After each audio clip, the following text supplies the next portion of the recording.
para não deixar a palavra entrar nos corações, não deixar a palavra fluir, não deixar a palavra mover. Sempre perturba alguém, sempre incomoda alguém, sempre fica tocando para as pessoas lembrarem daquele passado, daqueles momentos terríveis, para que a pessoa não abra o coração para o Senhor entrar. Então nós já começamos repreendendo o inimigo das nossas almas nessa noite, o devorador, aquele que perturba a igreja, aquele que perturba os nossos lares, aquele que perturba as cidades, aquele que perturba tudo quanto é canto. Então Deus, em nome de Jesus, o Senhor é o forte, o Senhor é o todo-poderoso, o Senhor é o que amarra o valente, o Senhor é o eu sou, o Senhor é a rocha inabalável. Quem é contra o Senhor, não é? É só para perder. Mas o diabo tem sido contra, o diabo tem trabalhado, o diabo tem perturbado as famílias, tem tentado destruir todo mundo. Mas Deus tem misericórdia de nós, tem misericórdia dessa igreja, tem misericórdia de todos que entraram aqui nessa noite. Deus fala em cada coração, meu Deus, que eles possam estar dando lugar também para o Senhor falar, em nome de Jesus. Visita essas vidas, Pai, nós carecemos do Senhor, meu Deus, não é o nosso estudo, não é a nossa intelectualidade, não é a nossa sabedoria humana que vai conseguir nada nessa terra, não vamos chegar a lugar nenhum. Meu Deus, tem misericórdia de nós, é o Senhor, tudo gira em torno do Senhor. Então, Pai, em nome de Jesus, abençoa, guarda, ampara, fortalece, livra, liberta, consola o aflito. Deus, aquela vida que está aqui nessa noite, eu sei que tem gente aqui aflita, eu sei que tem gente aqui com coração duro, eu sei que tem gente aqui com coração querendo acertar, mas não tem força para acertar, não tem força para buscar o Senhor, né? Até caminha, mas não consegue. Então, diabo, pega as suas trouxas, suas malas, pega esse caminhão de bagulho e desaparece desse lugar, some, desaparece desse lugar. Esse lugar é de Deus, esse lugar é do Senhor. Esse lugar aqui é o lugar que se prega a palavra, aqui é onde se procura viver a palavra, aqui é o lugar onde as pessoas caminham para o céu, aqui é onde as pessoas se preparam para ter um encontro com o Senhor. Então, Deus, em nome de Jesus, não deixa que ninguém saia daqui frustrados, acabrunhados, tediados, estafados, magoados, angustiados, perturbados aqui nessa noite. Levanta essa vida, restaura essa vida. Deus, tem misericórdia, é só o Senhor, não é psicólogo, não é psicoterapeuta, não é esse povo. Não, Deus, tem misericórdia de nós. Ajuda essa vida, ajuda essa mulher, essa pessoa que está com sonhos bons, esses sonhos de realizar algo bom, que o Senhor agrada. Então, Deus, abre a porta para essa vida, em nome de Jesus. Tira esse desejo de morte, esse desejo de suicidar, esse desejo de fazer o mal para as pessoas. Tira esse desejo desse coração, dessa vida, em nome de Jesus, e nos dá a vitória nessa noite, em nome de Jesus. Amém, igreja? Amém. Uma salva de palmas então para o Senhor. Vamos para a palavra de Deus então. Abra a sua Bíblia lá em Romanos, capítulo 8, versículo 18. Vamos lá? Romanos, capítulo 8, versículo 18. O início dessa palavra nessa noite. Muito fácil. Um pouquinho aí na frente de Atos dos Apóstolos, você vai encontrar o capítulo 8 e lá no versículo 18. Muito bem. Todos acharam? Amém. Amém. Diz assim o texto. Eu vou ler, depois eu quero todo mundo lendo para guardar. Porque para mim tenho por certo que os sofrimentos do tempo presente não podem ser comparados com a glória a ser revelada em nós. Todo mundo agora. Porque para mim tenho por certo que os sofrimentos do tempo presente não podem ser comparados com a glória a ser revelada em nós. Que o Espírito Santo fale por mim nessa noite. Pode sentar. Louvado seja Deus. Bendito o nome do Senhor. Se você é um bom observador, se você se lembra do culto de domingo passado, você viu que a gente citou esse versículo, não foi? Nós citamos Jó 1, 20. E aí trabalhamos Jó 1, 20. Deus falou muito comigo. Eu creio que falou em muitos corações no domingo passado, em várias pessoas. E devido ao tempo, nós não conseguimos falar aqui desse grande homem, por nome de Saulo, que depois se tornou o grande apóstolo Paulo. Não é verdade? Então nós vamos aqui trabalhar esse texto. Abra o seu coração, vamos para o aprendizado. O culto é didático, é de ensino. Então vamos abrir o coração para a Bíblia, para a palavra de Deus falar conosco nessa noite. Então vamos traçar alguns pontos, algumas características, algumas ações, alguns segredos para vencer o medo, para vencer a adversidade, para vencer a luta, para vencer a aflição. Porque quem é que não tem luta, não tem adversidade, não tem aflição? Uns mais, outros menos, não é? Outros nem tanto. É assim a vida. É assim a vida. Então nós vamos aprender com este moço. Porque de repente tem gente aqui nessa noite enfrentando diversidade, muita luta, muito sofrimento, muita coisa. Acha que Deus está passando longe, acha que Deus está distante, mas não, você se engana. Quanto mais você enche de Deus, quanto mais você busca Deus, quanto você mais envolve com Deus, mais a luta. Aí tem gente que fala assim, então não compensa andar com Deus, né? Ué, então é um motivo para ir embora. Não, meu irmão, é um motivo para você ficar. É um motivo para você aprumar mais. Porque Deus vai te dar a vitória na luta. Deus vai te dar a saída na luta, no problema, na situação, na adversidade. E o apóstolo Paulo nos ensina nessa noite. Quem era esse homem? Eu poderia começar aqui, como a gente faz na escola dominical, pergunta um, pergunta outro, e vão daqui, vão dali, e a gente vai aprendendo. Este homem era um homem da tribo de Benjamim, era um benjamita, um homem que se chamava Saulo, outrora, antes da sua conversão, era um homem que foi preparado na faculdade de Gamaliel, se tornou um intelectual, um homem conhecedor de todas as leis, conhecia o Velho Testamento letra por letra, trabalhava no Sinédrio, era um ministro, como ali do Supremo Tribunal, era um sujeito da maior confiança, né, dos fariseus, era um sujeito incrível, mas perseguia cristão, perseguia gente de Deus. E quem persegue gente de Deus tem duas saídas: ou Deus mata ele, Deus mata ele, na verdade, ou Deus chama ele para converter, para mudança de vida e trabalhar na obra. No caso de Paulo aqui, Deus chamou, ele estava indo para Damasco, para matar um monte de gente igual nós, que serve a Deus. Teve um encontro com o Senhor. Jesus falou: olha, rapaz, é duro para ti recalcitrar contra os aguilhões, é ruim de me perseguir. Você está perseguindo o povo meu, nós estamos perseguindo a mim.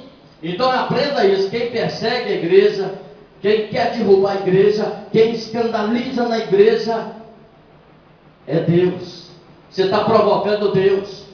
E olha, a gente tem dito, o diabo não pode te tirar do céu, mas Deus pode te mandar para o inferno e pode te tirar de lá e trazer para o céu. Então a preferência é Deus, é o Senhor. Esse homem aqui, como nós aprendemos aqui, olha aqui no versículo então 18, olha o que ele diz: porque para mim tenho por certo que os sofrimentos do tempo presente, ponto, para aí. Porque eu tenho por certo que os sofrimentos do tempo presente. Gente, será que esse homem sofreu? Será que esse homem padeceu alguma coisa? Será que esse homem teve lutas e adversidades? E não foram poucas. Nessa tarde eu estava examinando a Bíblia e vendo algumas lutas e adversidades que esse moço passou. Aí eu posso começar aqui. Esse homem tomou 5 costas, 5 quarentenas menos uma. Ninguém aguenta isso, só Jesus que aguentou. Só Jesus. Depois Paulo. O que os judeus faziam? Uma quarentena, eles arrumavam um chicote grandão de couro, com a ponta lá de ferro, aquela coisa horrorosa, que umas 12 chibatadas daquela, o sujeito já atrofiava os rins, já defecava na roupa e já entrava em convulsão. Só umas 12 daqueles soldados romanos, do bração forte. Então o que eles faziam? Eles davam 39 e aí parava, porque não podia dar 40, era lei. Se desse 40 tinha que parar. Só dava 39, aí dava um tempo, vamos tomar café, vamos comer ali atrás, vamos dar um tempinho, aí depois voltava de novo e dava mais 39. E assim foi feito com esse homem. 5 quarentenas menos uma, isso dá uma quantia nada mais, nada menos do que 196 chibatadas. Dessa forma, você já tomou quantas chibatadas? Pessoal de fora aí, pelo nome de Jesus, você já sofreu bastante? Creio que sim. Mas e chibatada? Já tomou? Aqui já tomou? Eu não. Então nós não podemos ficar reclamando. Nós não podemos ficar murmurando. Nós não podemos falar nada contra Deus. Nós estamos muito bem. Então ele está dizendo aqui, olha, porque para mim tem por certo que os sofrimentos do tempo presente não podem ser comparados com a glória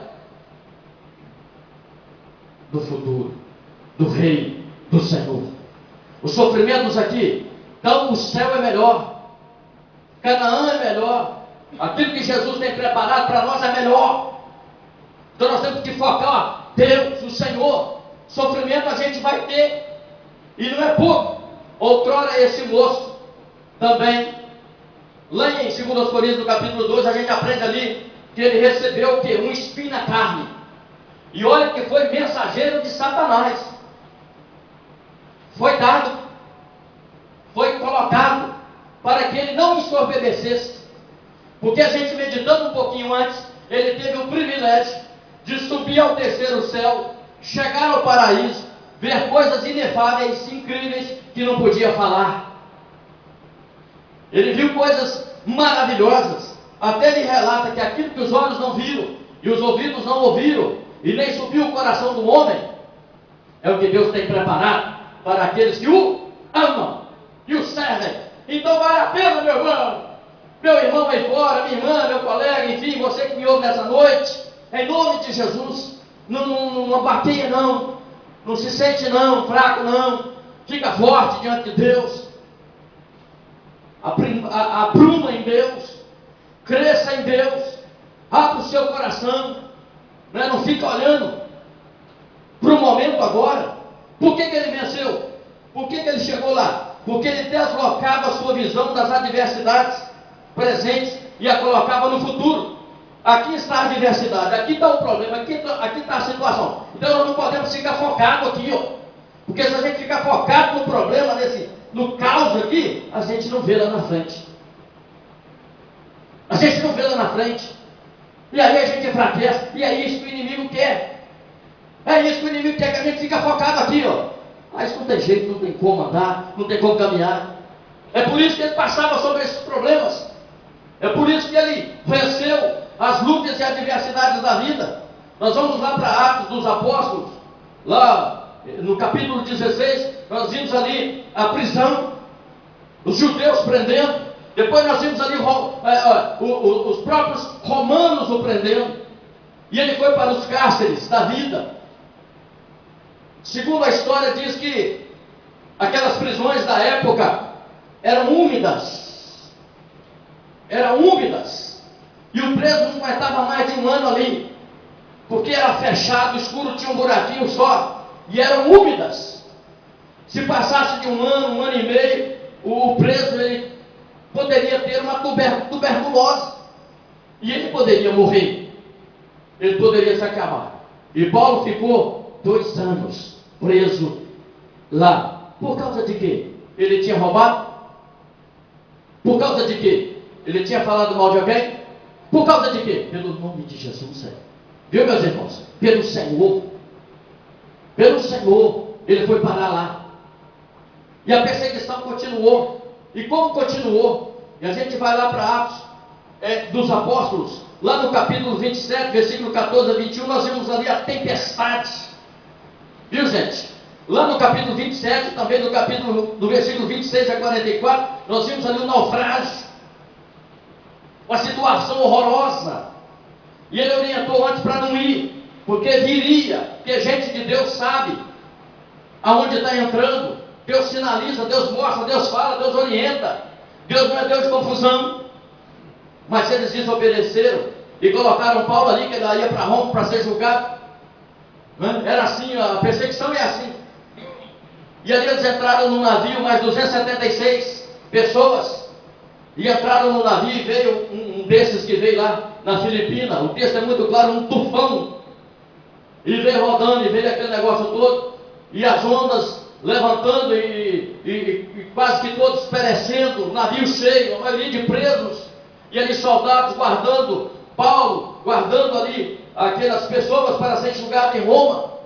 E Paulo como um homem de Deus que fazia diferença ali naquele lugar, ele sempre dizendo: acalma, não vai acontecer nada, sossega.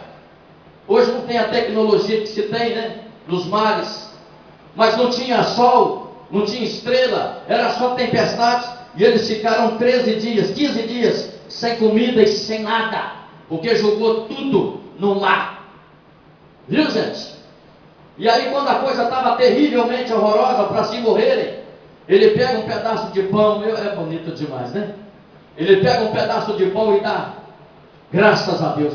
Você tem dado graças a Deus, meu irmão?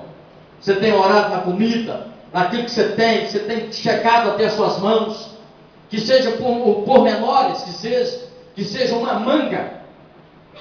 Falando manga porque eu ganhei uma mangona assim, gente, bonita, fala manga rosa, né? Eu tenho uma pessoa lá em Santa Cruz, nosso irmão Franz Klippel, um alemão, não tem jeito, todas as vezes que vai lá, ele tem que me dar alguma coisa, uma manga, banana, uma acerola, limãozinho chinês, e uma broa, é uma gracinha, e eu descobri que tem que pegar, se não pegar ele fica com raiva. Então, que seja uma manga, mas dá graças a Deus. Senhor, obrigado por essa manga, não é? Dá graças a Deus. Paulo pega aquele pão e dá graças a Deus e reparte para 276 pessoas. Um pão. O texto é muito claro aqui em Atos 27. Um pão. Lembra da pesca maravilhosa lá? Né? 5 pães e 2 peixinhos. Pega aquilo lá e dá graças a Deus. Lembra a multidão? Quase 20 mil pessoas, somando mulheres e crianças. Ainda sobrou 12 cestos. Dá graças a Deus, meu irmão, que a fartura na sua casa, que a prosperidade na sua casa, que a sua tulha cheia, seus celeiros cheios. Dá um segredo aí para você e para mim nessa noite. Dá graças a Deus. Fica murmurando em cima da comida, não. Fica murmurando em cima das coisas, não. Dá graças a Deus. Paulo deu graças a Deus, lá naquela turbulência, aquela coisa horrorosa, todo mundo para morrer, mas ninguém vai morrer, ninguém, dá graças e reparte com o povo e todo mundo come. Mas ele disse: olha, só que o navio vai rachar, esse navio não vai aproveitar nada dele não, mas nós vamos chegar com vida. Olha como é que é bom ter uma pessoa de Deus, né?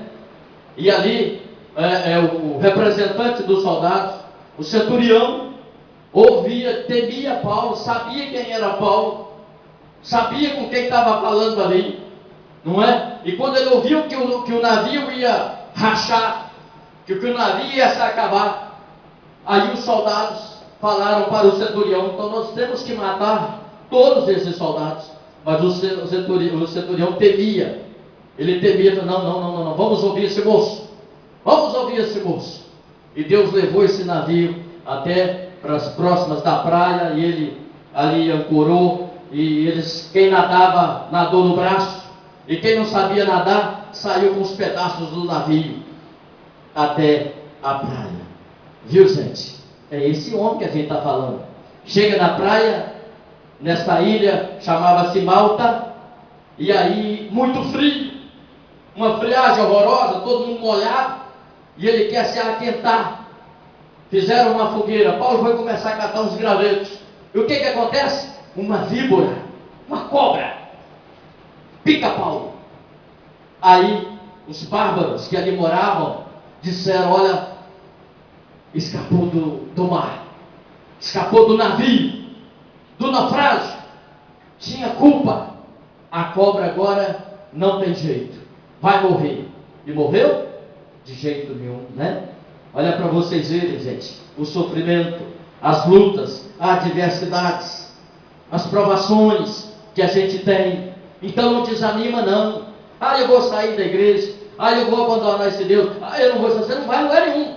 Você vai andar com Deus, você vai acertar a sua vida, você vai crescer mais espiritualmente, você vai se apegar mais em Deus, porque luta e adversidade e problemas todos nós temos, porque a Bíblia está me dizendo que tem. Só que a gente tem que desviar a nossa visão. É o que Paulo fazia, desviava ali o foco naquelas catástrofes e focava o Senhor, focava o céu, focava Deus. Gente que pensa assim e vive assim, vive melhor ou não vive? É claro que vive.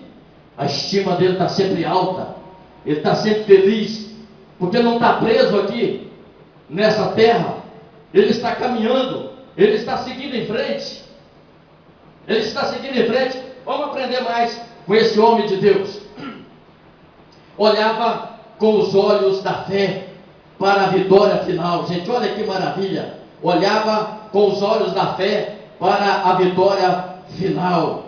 Romanos 8, ainda lá no versículo 38, 39. Olha para vocês verem. Ele diz assim: porque eu estou bem certo de que nem a morte, maravilha, gente, nem a morte, olha bem, nem a morte, nem a vida, nem os anjos, nem os principados, demônios que agem por aí, não é? Nem as coisas do presente, nem do porvir, nem os poderes. Olha o que Paulo está dizendo nessa noite através da Bíblia Sagrada. Nem a altura, nem a profundidade, nem qualquer outra criatura poderá separar-nos do amor de Deus que está em Cristo Jesus, nosso Senhor. Nada. Quem pode dizer amém aí? Amém? Então, quando estiver atravessando por luta e adversidade, apegue-se na palavra de Deus.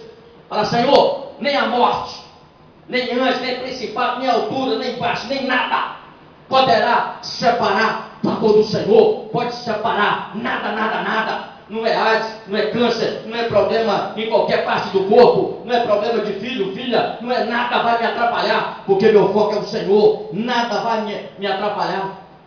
Como diz Paulo, eu sei quem tenho crido. Eu sei. Não cria aí em Buda, Maomé, não, em homem nessa terra, não. Eu sei em quem tenho crido. E quem intentará acusação contra os escolhidos de Deus? É Deus que escolheu. Não é verdade? Eu poderia perguntar: se é escolhido de Deus? Aí o pessoal ia falar. Mas olha, faz uma análise, uma autoanálise, uma retrospectiva ou introspectiva da sua vida nessa noite e vê se de fato se é de Deus, se anda com Deus, se não está ainda bem com Deus, na presença do papai, não teve um concerto ainda. Hoje é dia de se acertar com o Senhor. É dia de se acertar com o Senhor. Esse homem, ele olhava com os olhos da fé para a vitória final. Louvado seja o nome do Senhor. Ele não olhava para as coisas temporais, mas para as eternas, né? Confiava que ninguém poderia roubar a vitória das suas mãos. Você sabia disso? Ninguém pode roubar a vitória das nossas mãos. Ninguém. Ninguém vai roubar seus filhos. Porque os filhos hoje estão sendo roubados, não é? Pelo diabo, através das drogas, através de tanta aberração. Ninguém vai roubar os seus filhos. Ninguém vai roubar o seu esposo ou esposa. Ninguém vai roubar. Isso é bom demais, gente, essa certeza que a gente tem na nossa vida, né?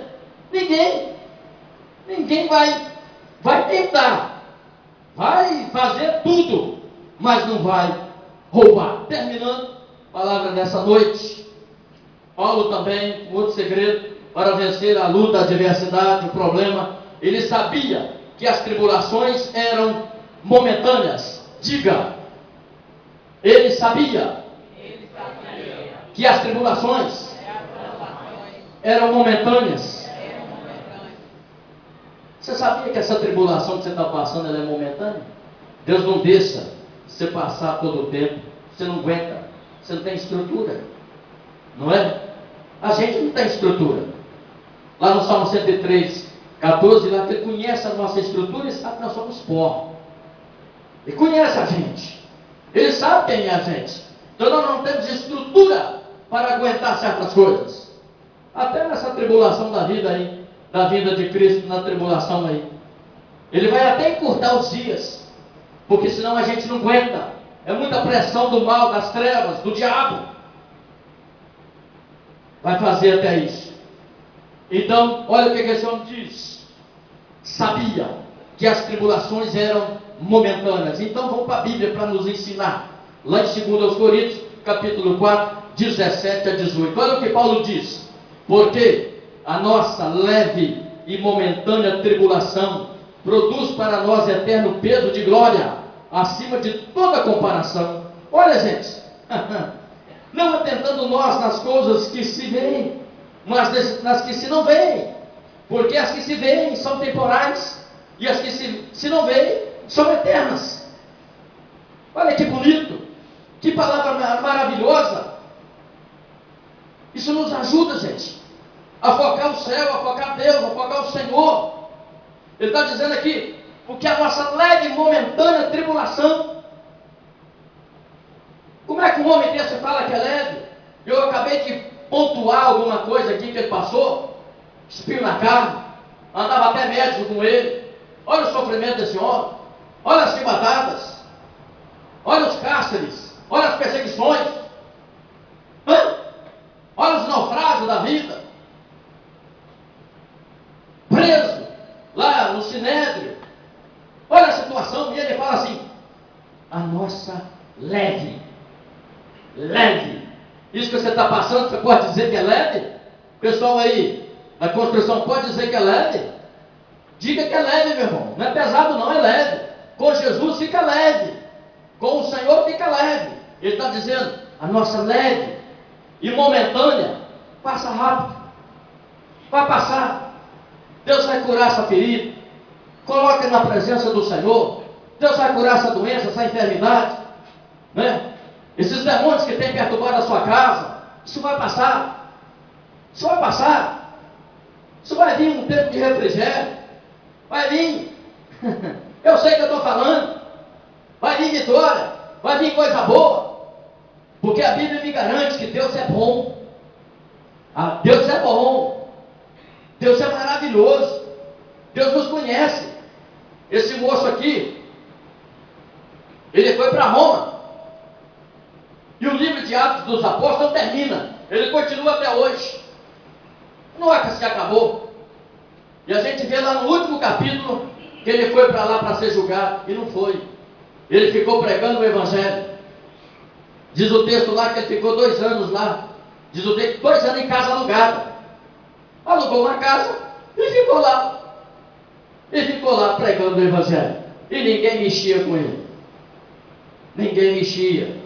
Viu, meu irmão? Ninguém mexe. É ruim de mexer. Ninguém vai mexer com você. Se você for uma mulher de Deus, um homem de Deus, se você se apegar em Deus de fato e de verdade, não olhar para a esquerda ou direita, olhar para o Senhor, o autor e consumador da nossa fé, que chama Jesus Cristo, o papai. E ele é pai, não é padrasto, ele é pai. Ele nos ajuda, ele quer o nosso melhor. Como é que ele queria o nosso pior? Ele que nos formou, a sua semelhança, né? Então ele quer o melhor para a gente. Ele quer nos ajudar. Ele quer que nós sejamos gente de família. Ele quer que sejamos gente comprometida com Ele. Ele quer que sejamos gente que não negocia a Tua palavra. Ele quer isso em nós. E se a gente firmar em Deus, com certeza Ele vai estar sempre abrindo porta para a gente. Vai estar sempre fazendo o melhor para a gente. Vai sempre trabalhando aquelas áreas terríveis e difíceis. Mas se a gente teimar em continuar ouvindo Deus falar e continuar teimando como Balaão, aí Deus manda anjo com espada na mão, viu? E às vezes você está num carro ou num jumento ou não sei de que para a rua fora. Deus usa até o próprio objeto ou animal para te dar uma orientada. E se não ouvir a palavra de Deus, o anjo decepa o pescocinho, viu? Então entenda isso nessa noite. Não queira ir para o inferno. Não queira morrer. Não queira morrer e ir para o inferno. Não queira morrer e padecer no fogo do inferno. A orientação nessa noite é que se apegue em Deus, aceite o Senhor, se entregue ao Senhor, Não fique olhando aí para a família, fique olhando para as lutas e adversidades que vai sempre ter. Se tem um evangelho pregando aí que você não vai ter nada disso, é mentira. Isso é errado, isso é falcatrua, isso é coisa do mal, manipulação das escrituras. Tem aflições, tem lutas, tem. Não é fácil, mas com Deus a vitória é. Com Deus a vitória é. Uma salva de palmas para o Senhor então. Bendito o nome do Senhor, louvado seja o Senhor. Vocês tenham uma semana maravilhosa. Vamos ficar de pé?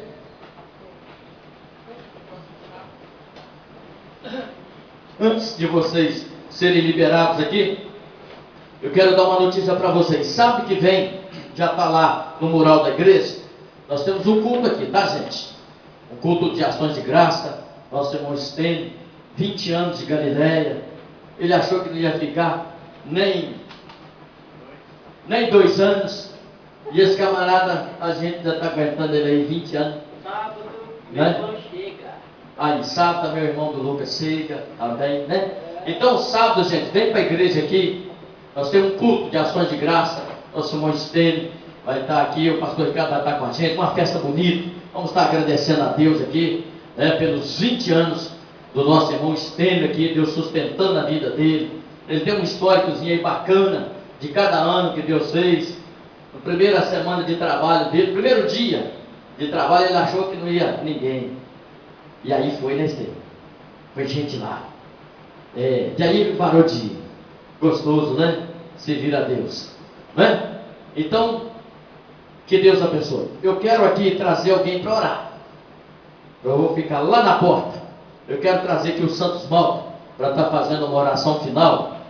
E depois da oração do Santos, você não vai embora de jeito nenhum. Nós vamos lá para trás, vamos bater um papo, vamos conversar. Nós vamos ter sempre alguma coisa ali. O que eu quero é que vocês tenham uma semana linda.